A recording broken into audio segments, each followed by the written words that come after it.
blocks from downtown Live Oak. You can see the flooding that we've got here right through the street south. This is South 129. Again, there's a car out in the middle of that that's easily about 3 or 4 feet deep. And as we look down some of the side streets, of course, the unfortunate part of many, many homes that we see in through here. About 60 people right now in shelters because of this flood. I never imagined getting 60 miles was going to be so difficult. But number one, the issue was, dealing with the rainfall. I mean, it was coming down in buckets. And then, of course, getting to an interstate that's closed. That's another issue. Here we are going in downtown Live Oak. Look at this behind me. You can see as much as 3, 4, potentially even 5 feet of water down here. You can see these buildings. Here's a jewelry store in through here. Here's Hal's law office. I'll actually come over here because I want to show everybody this picture. I just want to show everybody around, though. Again, behind me you can see what's going on. This is not a river or a creek that's overflowed. All right, what this is freshwater flooding. This is a tremendous amount of water that has no place else to go. Remember, unlike Duluth that was hilly that we saw a week ago, this is flat. It has nowhere to go. Hal, it's your law office back there as we were talking about. Show everybody, I want to show everybody this picture, and hold it as steady as you can. And this is Hurricane Dora, guys, by the way, back in 1964. And you can see the water was certainly a little bit higher at that law office there than what we had it in through here. But some bad memories here, some bad flashbacks, right, Al? Not really too bad flashbacks, but it's interesting. I mean, not supposed to happen again. We've done a lot of improvements on our storm drainage, and we've been working on it for 25 years, and it just got too much water. Yeah, there's only so much the water the ground can hold, right? That's right. All right, thanks, Al. Thanks for sharing that with us. Again, guys, so much water, memories of a hurricane that came through. So there's the point.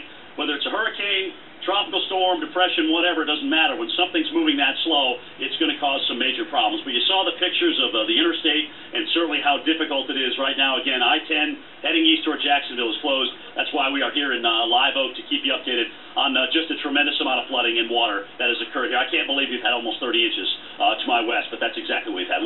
Nick and Viv, back to you. Just amazing. Thanks, Jim. And the rain's still coming down in that area. Officials to shut down a 30-mile stretch near Lake City. Meteorologist Jim Cantore saw it firsthand, and he joins us now live from Live Oak, Florida. And it's almost a miracle that you've gotten through there. You actually had to have some accompaniment from local officials to do it. You know what, Nick? You know what they say. It helps to have friends, right? And speaking of that, these guys behind me, the two gentlemen, the one in the blue shirt, Hal, we just talked to him. That's his law office. The other gentleman there has the jewelry store. They're doing what they can. These guys are coming over to help out. To sandbag as the water has not gone down. I mean, this is just a result of too much rain that has no place to go. So this isn't the river that's come up and overflowed the town. This is simply freshwater flooding. All right? Unfortunately, this is not fresh water that's sitting in the town through here. So just an awful situation. Chief, come on in here. I want to talk to Chief Buddy Williams. He's the police officer here and chief of police in Live Oak. Let's talk about, explain for our viewers what the situation is here, obviously, besides the town is underwater. Well, I tell you, the biggest problem is that here in Live Oak, we've had about 80% of the roads throughout the day and the night covered with water. We've tried to redirect traffic from away from our downtown area, and this is what we're dealing with. Our retention ponds are full, the ground's saturated, the water's not going anywhere.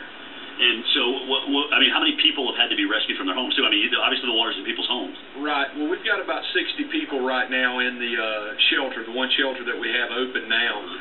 If this does not slack up, there will be more throughout the day and the evening. How many people does the shelter hold? Right now, I think that the shelter there is around 150, and they can open another shelter if needed. If need be. So, what's your advice, obviously, for folks here? You know, there are so many roads blocked off. Is there any way through town? Do they avoid town? Well, what we've asked people to do, if you do not have to come to town, please don't come to town. We're trying to block everyone from coming in, but as you can tell, there's a lot of people wanting to look and see what's going on. This is one of those times that's historical as far as the floodwater goes, and it really does not help our situation as emergency response. So one more question quickly. When you woke up this morning, was the water this high, or did it just come up during the day? Well, actually, we came out last night about 8 p.m. We started having flooding issues on some of the streets. Around midnight is when we started doing the evacuations, and the water's just continued to rise since that time. All right, and the rain continues to fall. Thanks, Chief. We appreciate it. And, of course, this gentleman instrumental in getting us here downtown for this live shot, and I really appreciate that very much. Guys, so you can see what's going on here in downtown Live Oak. Just one of the areas. So many, if you will, south of Tallahassee. This is a large area that's impacted. And then east along I-10, all the way to Jacksonville, where we've got flooding issues like this. This is the only town that I've heard, besides St. Mark's, that has the water problems that we have through here. But still, this is not, pretty to look at. And the problem is, guys, this storm is still in the northeastern Gulf. So we've got at least 24 to 36 hours more of rain potential to come on in here, and that is the last thing they need. It is really not stop raining at all. Occasionally it will lighten, but as far as the steady rain, that is pretty much continued. Nick and Vivian, we will keep you posted from Live Oak, Florida here, north central Florida, going from drought to deluge in one night.